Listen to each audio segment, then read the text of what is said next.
आपका बहुत बहुत स्वागत है बच्चों। आज हम करेंगे प्रश्नावली 7.3 को। तो इस प्रश्नावली को करने से पहले जो इसमें नियम लगे हैं ना, पहले उनको पढ़ना बहुत जरूरी है। देखिए, इसमें कह रहा है आपसे त्रिभुजों की सर्वांग समता की के लिए कुछ और कसौटियों की बात कर रहा है। इससे पहले मैं आपको कुछ और कसौटियां बता चुका हूँ। इसमें जो यूज हो रही हैं वो कौन कौन सी हो रही हैं, इनको देख लेते हैं बच्चों। पहले है देखिए प्रमेय 7.4। इसमें आपसे कह रहा है एस सर्वांग समता नियम, ठीक है। और एक है RHS सर्वांग समता नियम। तो पहले मैं आपको इन नियमों के बारे में बता देता हूँ, ये नियम है क्या। देखिए, पहली जो है ना, वो है एस सर्वांग समता नियम, ठीक है। ये क्या होती है, देखिए एस सर्वांग समता का मतलब क्या है। आप यहाँ पर ये समझ लीजिए, जैसे दो त्रिभुज ले लिए जाएं, ठीक है। एक त्रिभुज मान लेते हैं ये है, ठीक, और एक और त्रिभुज है ये है, ठीक। इनको मैं नाम दे देता हूँ A B C P Q R, ठीक है। अब इन त्रिभुजों में आपकी सर्वांग समता के नियम देखिए कैसे लगेगा। एस मतलब होता है साइड साइड साइड, यानी भुजा भुजा भुजा। अगर ये त्रिभुज है एबीसी और पी क्यू आर, इसकी अगर ये वाली भुजा इस वाली भुजा के बराबर हो जाए, ठीक है, जैसे 3 सेंटीमीटर और ये भी 3 सेंटीमीटर, और ये जो बीसी भुजा है ये क्यू आर के बराबर हो जाए, ठीक है। ये हो गई आपकी 4 सेंटीमीटर और ये भी 4 सेंटीमीटर, और ये जो तीसरी भुजा है ना, ये वाली तीसरी भुजा इस वाली भुजा के बराबर हो जाए, यानी मान लेते हैं इसको 5 सेंटीमीटर और 5 सेंटीमीटर। तो क्या होगा, एस सर्वांग समता नियम लगेगा, यानी कि साइड साइड साइड किन्हीं किसी एक त्रिभुज की तीनों भुजाएं किसी अन्य त्रिभुज की तीनों भुजाओं के अगर बराबर हैं, तो वो त्रिभुज जो होंगे सर्वांगसम होंगे। तो सर्वांगसम को इस तरीके से दिखा देंगे। तो हम कह सकते हैं जो त्रिभुज है पी ए बी सी, ये सर्वांगसम हो जाएगा त्रिभुज पी क्यू आर के, ठीक है। ये है आपका एस सर्वांगसमता नियम, ठीक। और जो दूसरा आता है, दूसरा है आपका आर एच एस सर्वांगसमता नियम, ठीक है। तो ये नियम क्या कहता है, ये नियम ये कहता है, यदि दो त्रिभुज लिए जाएं, ठीक है, एक त्रिभुज ये है और एक त्रिभुज आपका ये है, ठीक है। इन दोनों त्रिभुजों में इसको एबीसी बोल देते हैं, इसको पी क्यू आर, ठीक है। अच्छे से समझना है, देखिए इस वाले नियम को। ये आपका कौन सा हो गया, एबीसी और पी क्यू आर। अब इसमें देखिए आरएचएस सर्वांग समता नियम क्या कहता है। आर मीन्स होता है राइट एंगल, ठीक है, यानी कि किसी भी त्रिभुज का जो हमारी जो राइट एंगल होता है, समकोण होता है वो। और एक हमारा एच मीन्स हाइपोटेनियस, यानी कि इसका जो कर्ण होगा 90 डिग्री के कोण के सामने की भुजा कर्ण होती है, तो ये वाली कर्ण ये मान लेते हैं हम 5 सेंटीमीटर है। और इस त्रिभुज की भी ये कितनी है, 5 सेंटीमीटर कर्ण है, ठीक। और ऐसे यानी कि कोई भी एक भुजा, या तो ये वाली भुजा बराबर हो जाए या ये वाली भुजा बराबर हो जाए, ठीक है।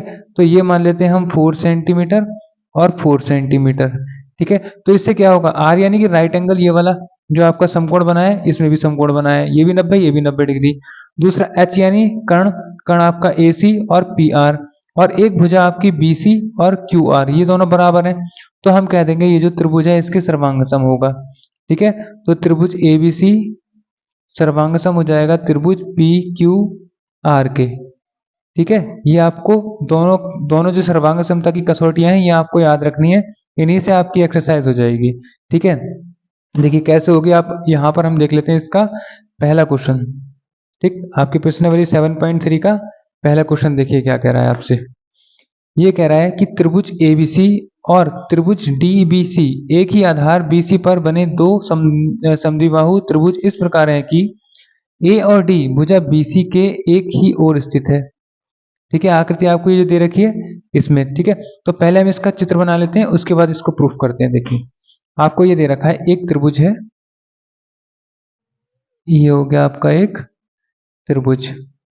इस त्रिभुज में ये देखिए, ये आपका हो गया ए बी सी डी और पी, ठीक है। देखिए अब क्या करना है, ये आपका त्रिभुज दे रखा है, आपसे ये कह रहा है इस त्रिभुज में, देखिए पहले जो दिया है उसको लिख लेते हैं, ठीक है। लिख लेता हूं मैं, यहाँ पर दिया है, पहले मुझे इसमें दे रखा है कि एबीसी और ए बी सी एक त्रिभुज है, और ए बी सी और D B C, D B C एक ही आधार BC पर बने दो समद्विबाहु त्रिभुज हैं। अब समद्विबाहु कौन सा होता है? जिसकी दो भुजाएं बराबर होती हैं। तो ये वाली भुजा इसके बराबर और ये वाली इसके बराबर होगी। ठीक है, यानी कि हमें दे रखा है A और B जो है वो बराबर है A और C के। ठीक, और BD जो है BD ये बराबर है D और C के। ठीक है, ये हमें दे रखा है, हम इसको समीकरण 1 बोल देते हैं। ठीक, और आगे इसके आगे आपसे कह रहा है A और D भुजा BC के एक ही ओर स्थित हैं। A और D भुजा BC के एक ही ओर स्थित हैं, भुजा B और C के एक ही ओर स्थित हैं। ठीक है, और आगे कह रहा है आपसे यदि A और AD बढ़ाने पर A और D को बढ़ा दिया जाए तो बिंदु P पर प्रतिच्छेद करते हैं, तो दिखाइए। देखिए पहला आपको क्या दिखाना है। ठीक, अब चलते हैं इसके प्रूफ की ओर। तो आपसे पहले कह रहा है जो त्रिभुज आपका ABD है उसको सर्वांग सम दिखाना है त्रिभुज ACD के। ठीक है, इन्हीं कसौटियों का यूज करके करना है। देखिए कैसे करेंगे। ABD की बात कर रहा है, ABD दूसरा ACD, ये दोनों को सर्वांग सम दिखाना है, इस त्रिभुज के सर्वांग सम। तो देखिए सर्वांग सम दिखाने के लिए सबसे पहले हम क्या करेंगे, इसमें जो AB है ये भुजा A और C के बराबर है। ठीक है, ये हमें क्या है, ये दिया है। ठीक है, ये हमें दे रखा है क्वेश्चन के अंदर।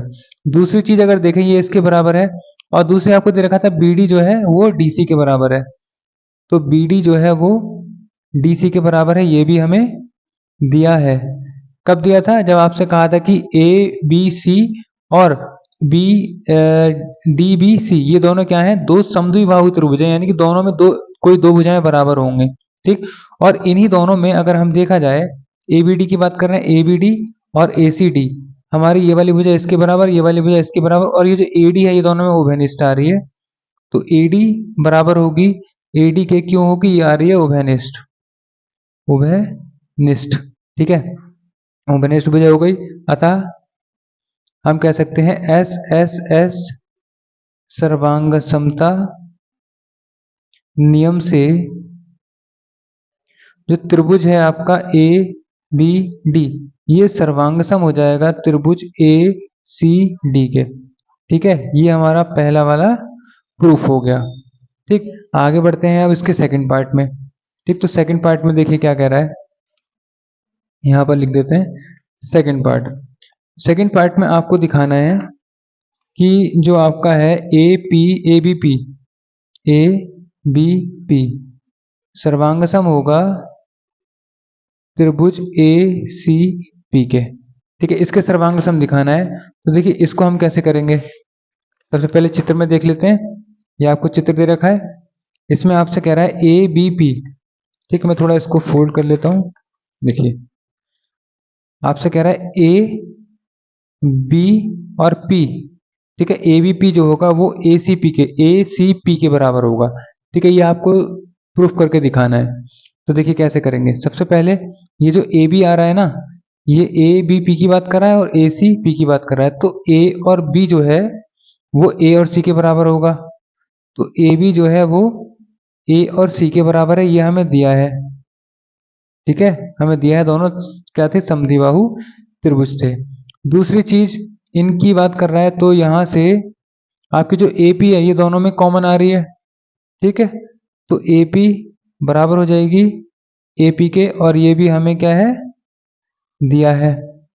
ठीक है, ये दोनों बराबर हो जाएगा। ठीक, तो A और B जो था वो A और C के बराबर हो गया, और A और P जो है वो AP के उभयनिष्ठ हो गया, और यहाँ से हम कह सकते हैं BAP। ठीक है, देखिए ये क्या था, A का समद्विबाहक था, तो ये वाला कोण इस वाले कोण के बराबर हो जाता है। तो हम कह सकते हैं कि कोण जो आपका है BAP वो कोण CAP के बराबर होगा। क्यों, ये जो होगा ये आपका समद्विबाहु था, यानी कि दो भागों में तोड़ रहा था। ये A जो था, A से जो P तक गया था वो क्या था, इस कोण A का समद्विबाहु था, तो दो भागों में तोड़ रहा था। तो ये हमें ये क्या था, ए ए ए और P कोण A का समद्विभाजक है। ठीक है, ये क्या था, इसका समद्विभाजक था। तो हम यहाँ पर इसमें लिख देंगे। तो हमारा जो कौन सा नियम लगेगा यहाँ से हमारा लगेगा एक साइड एक एंगल, यानी कि एस नियम से त्रिभुज ए बी पी सर्वांग सम हो जाएगा त्रिभुज ए सी पी के। ठीक है, ये इसके सर्वांग सम होगा। ठीक है, अब देखिए यहाँ से हमने क्या किया, ये जो ए बी पी था वो ए सी पी के बराबर आ गया, और ये वाला पूरा त्रिभुज इस वाले पूरे त्रिभुज के सर्वांग सम आ गया। तो हम यहाँ से क्या कह सकते हैं, यहाँ से हम सीबीसीटी लगा सकते हैं। सीबीसीटी नियम से सीबीसीटी क्या होता है, सीबीसीटी मतलब होता है इसका मतलब होता है corresponding parts of congruent triangle, यानी कि जो हमारे दो सर्वांगसम त्रिभुज होते हैं उनके सभी भाग जो होते हैं वो आपस में बराबर होते हैं। ठीक है, ये होता है। तो यहाँ से अगर ये दोनों बराबर आ गए, ये वाला और ये वाला बराबर आ गए, तो हम यहाँ से कह सकते हैं जो बी और पी है ना, बी और पी बराबर हो सकता है पी और सी के। ठीक है, सी पी के बराबर हो सकता है। हम इसको कह देते हैं समीकरण नंबर एक दो बोल देते हैं। ठीक है, दो। और यहाँ से हम ये भी बोल सकते हैं कि जो एंगल है बी ए पी, ठीक है, बी ए पी, ये तो हमें बी ए पी जो है वो सी ए पी के बराबर, ये तो हमें दे रखा है। बी ए पी और सी ए पी दोनों बराबर है, हमें दे रखा है। तो इसको यहीं पर छोड़ते हैं। अब देखिए थर्ड में क्या कहता है, आपका ये प्रूफ करना था, मेन चीज आपने यहाँ पर प्रूफ कर दी। अब देखिए थर्ड में आपसे कह रहा है एपी कोण ए और कोण डी दोनों को समद्विभाजित करता है। कोण एपी, एपी कोण ए को कोण डी द्वारा दोनों को समद्विभाजित करता है। एपी कोण, देखिए ए और पी इसमें देख लेते हैं। ए और पी जो है ना, ये पूरा एपी कोण ए को और कोण डी दोनों को समद्विभाजित करता है। देखिए कैसे करेगा, अब इसको दिखाने के लिए क्या कर सकते हैं हम, यहाँ सबसे पहले हम थर्ड लिख लेते हैं, थर्ड पार्ट। ठीक, इसमें देखिए क्या करेंगे, यहां से चूंकि यहाँ सीपीसीटी हो गया, तो यहां से जो आपका एंगल बन रहा था बी ए पी वो भी बराबर था एंगल सी ए पी के। ठीक है, इसको थर्ड कह देता हूं मैं। ठीक है, इसमें देख सकते हैं आप चित्र के अंदर जो बुक में दे रखा है। अब यहां से देखिए क्या करेंगे, मैं अगर बात करूं समीकरण 3 यहाँ पर जो है ना, इसमें आपसे ये कह रहा है कि डी को समद्विभाजित करता है और ए को। तो समद्विभाजित तब करेगा जब ये ए पी बी और सी ए पी दोनों बराबर होंगे, और यहाँ से बी डी पी और सी डी पी ये बराबर होंगे। ठीक है, तो इसके लिए आपको क्या करना पड़ेगा, इसके लिए तो देखिए यहाँ पर क्या है कि समीकरण 3 व 1 से यहाँ से हम ये कह सकते हैं कि जो हमारा त्रिभुज है 3 व 4 से, देखिए क्या था, ये था कि कोण जो बी ए पी है वो बराबर आ गया था सी ए पी के। ठीक है, और दूसरा वाला जो कोण था, जो कोण हमारा था बी डी पी वो बराबर था सी डी और पी के। ठीक है, अतः हम यहाँ से बोल सकते हैं, अतः ए पी कोण ए व डी दोनों को समद्विभाजित करता है। ठीक है, दोनों को क्या करेगा, समद्विभाजित करेगा। ठीक, इसके बाद देखिए इसका थर्ड पार्ट है। थर्ड पार्ट में आपसे कह रहा है कि एपी रेखाखंड बीसी का लंब समद्विभाजक है। एपी जो है ना वो बीसी का लंब समद्विभाजक है। जो एपी है चित्र में दिखा देता हूं मैं, ये कह रहा है जो ए और पी है ना, एपी जो है बीसी का समद्विभाजक है, यानी कि बीपी को पीसी के बराबर दिखाना है इस बार। तो इस बार देखिए कैसे हम दिखा सकते हैं यहाँ पे। सबसे पहले तो देखिए समीकरण की अगर बात करें, चित्र आप बनाकर रखेंगे, ये है आपका फोर्थ पार्ट। तो यहां से अगर हम बात करें समीकरण 2 से, ठीक है, समीकरण 2 में क्या था, बीपी जो था वो पी और सी के बराबर था। ठीक है, और चूंकि हमें पता है जो बी और सी है वो क्या है, एक सरल रेखा है। ठीक, देखिए एक बार और मैं चित्र यहाँ पर बनाकर दिखा देता हूँ, वरना आप कंफ्यूज हो जाएंगे। ए बी सी डी और पी। देखिए बी सी क्या है, एक सरल रेखा है। ठीक है, अगर सरल रेखा है तो इस पर जो कोण बने होते हैं, उन जो कोण है उनका योग कितना 180 होता है। तो यहाँ से हम कह सकते हैं एंगल जो बन रहा है A P B, A P B, और प्लस दूसरा बन रहा है A P C, A P C, दोनों का योगफल 180 के बराबर। ठीक है, अगर मैं यहाँ मान लूँ, क्योंकि माना एंगल जो है ना, इनको एक्स एक्स मान लेते हैं, एक्स प्लस एक्स बराबर 180, क्योंकि दोनों क्या है 90 90 के थे। तो 2x बराबर कितना 180, और x बराबर यहाँ पर कितना हो जाएगा, x बराबर 180/2, यानी कि x का मान कितना आ गया 90 डिग्री आ गया। ठीक है, जब 90 डिग्री आ गया तो यहाँ से हम क्या कह सकते हैं, जो एंगल हमारे पास है ए पी बी और एंगल है ए पी सी, दोनों कितने हैं 90 डिग्री के हैं। ठीक है, अगर 90 डिग्री के हैं तो इसका मतलब क्या है, इसका मतलब है एपी जो है वो रेखा खंड बीसी का लंब समद्वि भाजक है। ये क्या हो जाएगा, इसका लंब समद्वि भाजक हो जाएगा। ठीक है, और आपका फर्स्ट वाला क्वेश्चन कंप्लीट हो जाएगा। बढ़ते हैं अब सेकंड क्वेश्चन की ओर। ठीक, तो सेकंड क्वेश्चन में देखते हैं क्या कह रहा है आपसे। देखिए कह रहा है एडी एक समद्विबाहु त्रिभुज एबीसी का एक शीर्ष लंब है। एडी जो है वो एबीसी का शीर्ष लंब है, जिसमें एबी और एसी बराबर हैं। दिखाइए कि एडी जो है रेखाखंड बीसी को समद्विभाजित करता है। ठीक है, देखिए बहुत इजी है ये। ठीक, कैसे करना है ये देख लीजिए। पहले इसका मैं आपको चित्र बना के दिखा देता हूँ। ये आ गया आपका एक त्रिभुज ए बी सी, और ए और डी इसका लंब समद्विभाजक हो गया। ठीक है, ए और डी इसका लंब समद्विभाजक हो गया। तो इसमें देखिए क्या है, हमें दिया हुआ क्या है, पहले लिख लेते हैं। दिया है जो ए और बी है वो बराबर है ए और सी के। ठीक है, ए बी ए सी के बराबर है, ये हमें इसके अंदर दे रखा है। ठीक, तो पहली चीज हमें क्या प्रूफ करनी है, पहली चीज हमें बतानी है जो ए डी है वो रेखाखंड बीसी को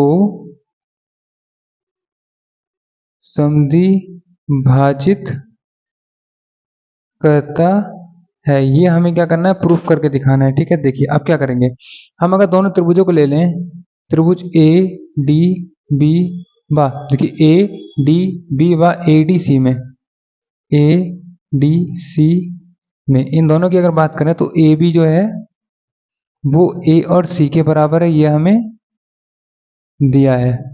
ठीक है, ये तो हमें दिया है। और दूसरी चीज ए डी जो है ए डी के बराबर है, ये आ गई इसमें उभयनिष्ठ। ठीक, तीसरी चीज की बात करें तो एंगल जो बन रहा है ये वाला, ठीक है, एंगल आपका हो गया ए डी बी, वो बराबर है एंगल ए डी सी के, दोनों क्या है 90 डिग्री के हैं। ठीक है, तो यहां से नियम कौन सा लगेगा, अतः आर एच एस नियम से ये दोनों जो त्रिभुज हैं ए डी बी सर्वांग सम हो जाएगा त्रिभुज ए डी सी के। ठीक है, इसके सर्वांग सम हो जाएगा ये। ठीक, अब यहीं से हम क्या कर सकते हैं, सीपी सीटी से ये पूरा त्रिभुज इस पूरे त्रिभुज के सर्वांग सम है। तो सीपी सीटी यानी कि इस त्रिभुज की जो भी भुजाएं और कोण है वो इस वाले त्रिभुज की भुजाओं और कोण के दोनों के बराबर होगा। तो यहां से हम कह सकते हैं जो बी डी है वो सी और डी के बराबर होगा। ठीक है, यही प्रूफ करना था कि जो रेखाखंड ए बी है, ए और डी है, ये बीसी को समद्विभाजित करता है, यानी बीसी और बीडी और डीसी के बराबर होगा, दोनों को बराबर बराबर भागों में तोड़ता है, यही हमें प्रूफ करना था। ठीक है, सेकंड की अगर बात करें तो सेकंड में हमें क्या प्रूफ करना है, देखिए सेकंड में आपसे कह रहा है एडी कोण ए को समद्विभाजित करता है, ये इसको समद्विभाजित करता है। तो देखिए कैसे करेंगे, सबसे पहले हमने ऊपर ही प्रूफ कर रखा है कि जो त्रिभुज ए डी बी है वो सर्वांग सम है त्रिभुज ए डी सी के।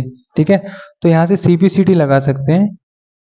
CPCD से क्या होगा, जो एंगल बनेगा BAD वो बराबर हो जाएगा CAD के। ठीक है, जो एंगल बनेगा BAD वो CAD के बराबर होगा। यानी कि जब ये दोनों त्रिभुज सर्वांगसम थे तो ये वाला कोण इस वाले कोण के बराबर होगा, ये वाला कोण इस वाले कोण के बराबर, और ये वाला कोण इस वाले कोण के बराबर होगा।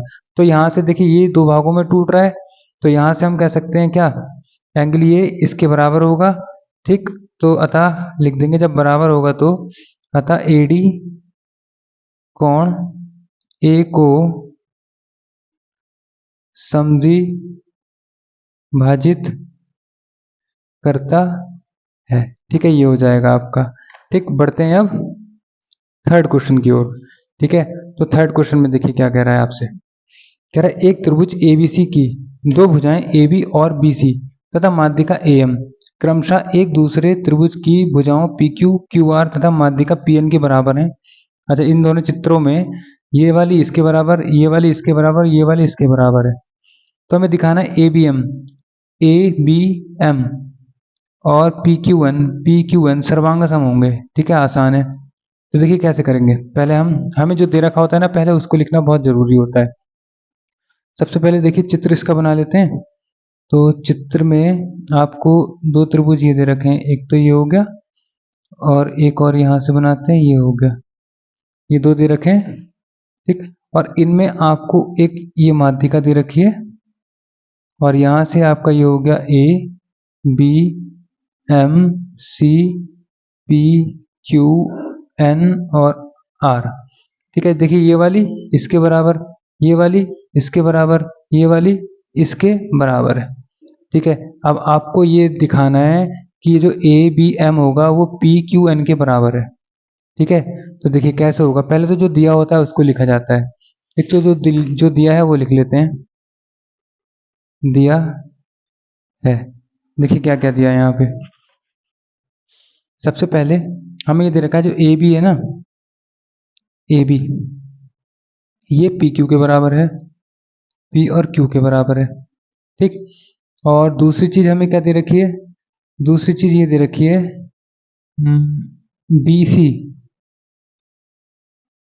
यहाँ आपसे ये कह रहा है कि AB और BC, B और C, देखिए ये जो पूरी भुजा है, ये पूरी भुजा इस पूरी भुजा के बराबर है। तो यहाँ से हमें दे रखा है BC जो है वो QR के बराबर है। ठीक, अच्छा ये बताइए BC अगर QR के बराबर है, अगर मैं दोनों को भाग दे दूं 2 से, तो यहाँ से भाग दे देता हूँ 2 से, तो इसका मतलब है BC का आधा। तो B और C, हाँ ये B और C का आधा, B और C का आधा कितना होगा, BM होगा। तो कह सकते हैं यहाँ BM जो होगा वो किसके बराबर होगा, Q और N के बराबर होगा। ठीक, और जब ये BN QN के बराबर है तो हम ये भी कह सकते हैं कि जो BM है वो M और C के बराबर होगा, और QN जो है QN वो N R के बराबर होगा। ये सब कुछ हमें दे रखा है। ठीक, अब आ जाते हैं पहली चीज पर। तो पहला हमें क्या प्रूफ करना है, ठीक है, ये देख लेते हैं। यहां से देखते हैं, पहला आपसे कह रहा है जो त्रिभुज है, त्रिभुज आपका ABM सर्वांगसम दिखाना है त्रिभुज PQN के। ठीक है, तो देखिए कैसे दिखाएंगे। सबसे पहले इस चित्र की अगर बात करें, ABM और PQN कैसे बराबर होगा। देखिए दो चीजें तो हमें दे रखी हैं, AB जो है वो P और Q के बराबर है, ये हमें दिया है ऊपर। ठीक है, और दूसरी चीज जो हमारा AM है, AM वो बराबर है PN के, ये भी हमें दिया है। ठीक है, ये दोनों क्वेश्चन में दिए हैं। और यहाँ से अगर ये वाली चीज इसके बराबर, ये वाली चीज इसके बराबर है, तो यहाँ पर जो आपकी जो BM है ये अभी हमने निकाली है, BM जो है ये QN के बराबर है। ठीक है, ये कैसे बराबर होगी, यहाँ आप लिख सकते हैं क्योंकि A और AM BC पर माध्यिका है, ये भी लिख सकते हैं। ठीक है, तो यहाँ से हम कह सकते हैं SSS नियम से जो आपका त्रिभुज बन रहा है ए बी एम, सर्वांग सम हो जाएगा त्रिभुज पी क्यू एन के। ठीक है, ये हो जाएगा आपका। ठीक, आगे देखिए सेकंड में आपको क्या प्रूफ करके दिखाना है। सेकंड में आपसे कह रहा है कि जो त्रिभुज है ए बी सी सर्वांग सम होगा त्रिभुज पी क्यू आर के। ठीक है, अब ये कैसे सर्वांग सम होगा देखिए। सबसे पहले हम यहाँ चित्र को देख लेते हैं, और चित्र में आपसे कह रहा है ए बी सी ये पूरी, और पी क्यू आर ये पूरा। कैसे बराबर होगा देखिए। सबसे पहले ए बी और पी क्यू बराबर दे रखी है, ए बी बराबर है पी क्यू के, ये हमें दिया है। ठीक है, और यहाँ से बी और सी जो है बी सी ये बराबर होगा क्यू आर के, ये भी हमें दिया है। ठीक है, दोनों चीजें दे रखी हैं। और यहाँ से अब क्या बराबर हो सकता है देखते हैं। अब यहाँ से अभी हमने ऊपर प्रूफ किया था ए बी एम जो होगा वो पी क्यू एन के सर्वांग सम प्रूफ किया था, ये चीज इसके प्रूफ की थी हमने। ठीक है, तो यहाँ से ये चीज और ये चीज बराबर आ गई, और बी सी और बी आर भी इक्वल आ गए। हाँ, यहाँ पे एक चीज हो सकती है देखिए, यहाँ से हम सी पी सी डी लगा सकते हैं by C P C D, क्योंकि ये वाला त्रिभुज इस वाले त्रिभुज के सर्वांग सम था, तो इसका जो कोण बी है वो क्यू के बराबर हो जाएगा, है ना। कोण बी जो है इसको हम कोण क्यू के बराबर ले सकते हैं। ठीक, इसको हम कुछ बोल देते हैं, समीकरण बोल देते हैं इसको पहली।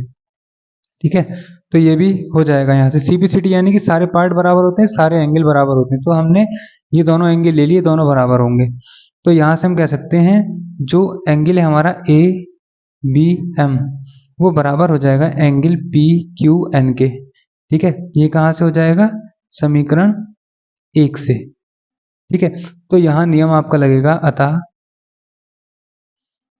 आर एच एस नियम से त्रिभुज ए बी सी सर्वांग सम हो जाएगा त्रिभुज पी क्यू एन के। ठीक है, थर्ड क्वेश्चन आपका कंप्लीट। ठीक, बढ़ते हैं नेक्स्ट क्वेश्चन की ओर। तो क्वेश्चन नंबर 4 में देखते हैं आपसे क्या कह रहा है। देखिए, कह रहा है बीई और सी एफ एक त्रिभुज एबीसी के दो बराबर शीर्ष लंब हैं। ठीक, तो पहले बना लेते हैं त्रिभुज एबीसी। आपको चित्र बनाना भी आना चाहिए क्वेश्चन को पढ़ के। देखिए, ये आ गया आपका एबीसी, ए बी सी, और आपसे कह रहा है कि बीई, बी से लेके ई तक ये हो गया बीई, ये भी 90 होगा और ये भी 90 होगा। और दूसरा कह रहा है सी और एफ, ये हो गया एफ, तो ये भी आपका 90 डिग्री का हो जाएगा। त्रिभुज के शीर्ष लंब होते हैं वो 90 डिग्री पर होते हैं। आप कह रहे हैं आरएचएस नियम का प्रयोग करके सिद्ध करना है कि एबीसी एक समद्विबाहु त्रिभुज है। एबीसी जो समद्विबाहु यानी कि जिसकी दो भुजाएं बराबर होती हैं। अगर मैं इस वाली भुजा को इस वाली भुजा के बराबर अगर प्रूफ कर दूं तो मेरा काम हो जाएगा।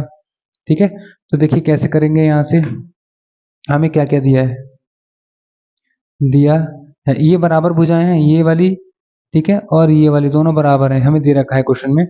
तो हमें दिया है जो सी एफ है, सी एफ जो होगा वो बराबर होगा बीई के, बीई के। ठीक है, ये पहली समीकरण मान लेते हैं इसको, जो हमें दे रखा है क्वेश्चन के अंदर। ठीक है, और यहाँ से अब अगर बात करें हम त्रिभुजों में, तो त्रिभुज अगर मैं ले लूँ, देखिए अगर मैं ले लूँ बी ई सी, त्रिभुज बी ई सी बा त्रिभुज ले लूँ मैं सी एफ बी में, सी एफ बी में। अब इन दोनों त्रिभुजों को अगर मैं सर्वांग सम प्रूफ कर दूं, ठीक है, इस वाले को और इस वाले को, तो मेरा काम कहीं ना कहीं बन जाएगा, क्योंकि ये वाला जो कोण होता है और ये वाला जो कोण होता है इनके सामने की जो भुजाएं होती हैं वो आपस में बराबर होती हैं। तो इस बी को और सी को अगर मैं बराबर कर दूं तो भी मेरा काम बन जाएगा। ठीक है, तो देखिए कैसे करेंगे। त्रिभुज बीई सी की बात करें, बी ई सी की, तो देखिए जो एंगल आ रहा है ई, ठीक है, यहाँ से बोल सकते हैं एंगल ई जो है बीई सी बोल सकते हैं, बीई सी वो बराबर आ जाएगा सी एफ बी के, एंगल सी एफ बी के ये। ठीक है, 90 डिग्री का हो गया। और 90 के सामने जो कोण भुजा आ रही है आपकी, यहाँ लिख देता हूँ 90 डिग्री के। और ये जो बी सी है ये दोनों में उभयनिष्ठ आ जाएगा, उभयनिष्ठ। ठीक है, बी सी क्या आ गया, उभयनिष्ठ आ गया। और क्या क्या आ रहा है इसमें बराबर, इस वाले त्रिभुज की बात कर रहे हैं और इस वाले त्रिभुज की बात कर रहे हैं। तो ये 90 के सामने की भुजा ये हो गई, इस वाले 90 के सामने की भुजा ये हो गई, ठीक है। और जब दो भुजाएं बराबर तो इनके सामने का जो कोण बनेगा आपका ये भी बराबर हो गया। तो यहाँ देखिए एक कोण ये वाला बी और ये वाला बराबर हो जाएगा, ठीक है। तो यहाँ से आपका नहीं, एक भुजा हो गई, एक हाइपोटेनियस आपने ये ले लिया, 90 डिग्री भी ले लिया, एक भुजा और बराबर करनी है, ठीक है। तो भुजा, हाँ ये है भुजा, आपको ये दे रखा है ना, बी और ई जो है, बी ई जो है वो किसके, सी एफ के बराबर है, ये हमें दिया है, ठीक है। तो यहाँ से जो आपका त्रिभुज है बी ई सी, ये सर्वांग सम हो जाएगा त्रिभुज सी एफ बी के, ठीक है। ये वाला त्रिभुज इस वाले त्रिभुज के सर्वांग सम, यानी इस वाले त्रिभुज के और इस वाले त्रिभुज के सर्वांग सम आ गया। तो इसमें सारी भुजाएं वगैरह सब कुछ बराबर होगा, तो हम सीपी लगा सकते हैं बाई सी टी। इससे क्या होगा, जो एंगल बी है वो आ जाएगा एंगल सी के बराबर, ठीक है। एंगल बी जो है वो सी के बराबर आ जाएगा, ये बी जो है ये सी के बराबर आएगा। और जब बी और सी के बराबर है, ठीक है, तो इसके सामने की भुजाएं आपस में बराबर होती हैं, तो हम कह सकते हैं जो ए बी है वो किसके, ए और, यहाँ नीचे देखिए ए बी जो है वो ए और सी के बराबर होगी, अतः ए बी सी, ठीक है। जो त्रिभुज है आपका ए बी सी एक समद्विबाहु त्रिभुज है, ठीक है। तो एबीसी क्या हो जाएगा, एक समद्विबाहु त्रिभुज हो जाएगा, ठीक है। आपका क्वेश्चन नंबर 4 भी कंप्लीट होता है। अब देखिए लास्ट क्वेश्चन है, क्वेश्चन नंबर 5 को देख लेते हैं। क्वेश्चन नंबर 5 देखिए बहुत इजी है ये वाला, तो कह रहा है एबीसी एक समद्विबाहु त्रिभुज है जिसमें ए बी जो है वो ए सी के बराबर है, ठीक है। ए बी ए सी के बराबर है और ए पी जो है वो बी सी पर खींचा गया है, खींचकर दर्शाइए कि बी और सी बराबर है, ये हमें दिखाना है। देखो सबसे पहले हमें क्या करना है, चित्र बनाना होगा।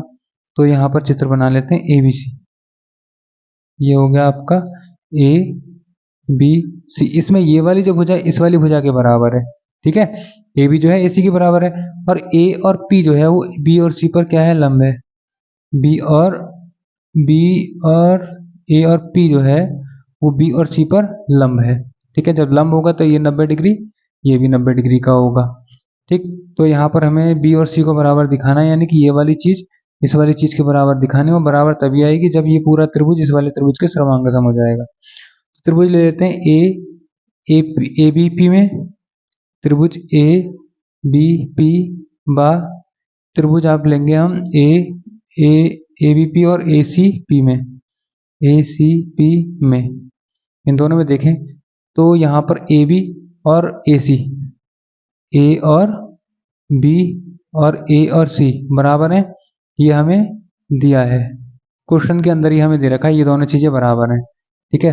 दूसरी चीज आपको क्या दे रखी है, आपके जो ए पी भुजा आ रही है ए पी दोनों में कॉमन है, तो ए पी जो है वो ए पी के बराबर है, उभयनिष्ठ है, उभयनिष्ठ हो गई। और जो एंगल आपका बन रहा है ये पी, ठीक है, दोनों में A P B, angle A P B बराबर हो जाएगा एंगल ए पी सी के, ए पी सी के बराबर क्यों होगा, दोनों 90 डिग्री के कोण होंगे, समकोण होंगे, ठीक है। अतः जो आपका त्रिभुज है ए बी पी वो सर्वांगसम हो जाएगा त्रिभुज ए सी पी के, ठीक है। तो ये पूरा त्रिभुज इस पूरे त्रिभुज के बराबर है।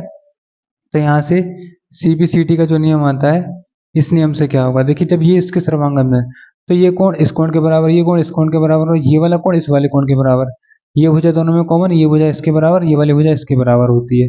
तो जिसकी चीज की हमें जरूरत है वो ले लेंगे यहाँ से सी बी सी टी से। तो हम कह सकते हैं जो एंगल आएगा एंगल बी जो होगा वो एंगल सी के बराबर होगा, ठीक है। ये आपका प्रूफ हो जाएगा, ठीक। ये करना था इस एक्सरसाइज में, ठीक है। तो आपकी एक्सरसाइज यहीं पर खत्म होती है। इसके बाद आपका पूरा चैप्टर त्रिभुज जो है वो फिनिश हो चुका है। इसके बाद जो हम करेंगे चैप्टर 8 को, चतुर्भुज को, वो करेंगे नेक्स्ट वीडियो में, ठीक है। तो तब तक के लिए अगर वीडियो अच्छी लगी है बच्चों आपको तो चैनल को सब्सक्राइब जरूर करें और वीडियो को कंटिन्यू देखते रहें, ठीक है। तो मिलते हैं नेक्स्ट वीडियो में। Thanks for watching everyone.